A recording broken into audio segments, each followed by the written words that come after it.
Welcome to Wrightsville Beach MarineMax. My name is Brandon Woodard, and today I'm going to show you the new 2020 210 Montauk from Boston Whaler.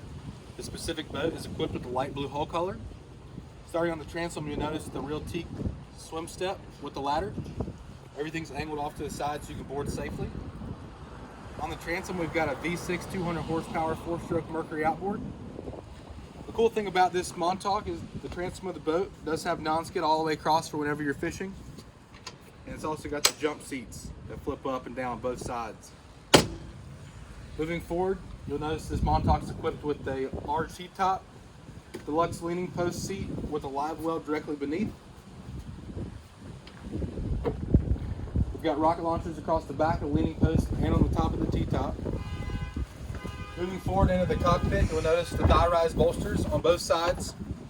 We've got a Marine 9-inch display, chart plotter involved. You've got your digital SmartCraft gauge, your Fusion Bluetooth stereo, the Marine VHF, and the digital throttle with the Lenco trim tabs.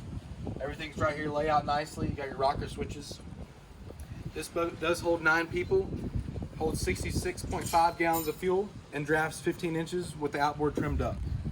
As we move forward to the bow, you notice a nice flat layout with the cushions. All these cushions are removable. In front of the T-top, we've got the acrylic windshield with the cooler seat and backrest. And we do have the forward-facing seating that is removable directly in the rod holders. This Montauk is equipped with the pump-out head. We've also got a large fish box up in the bow. And then your anchor storage forward. Again, my name is Brandon Woodard. Feel free to stop by our Wrightsville Beach location. Our phone number is 910-256-8100.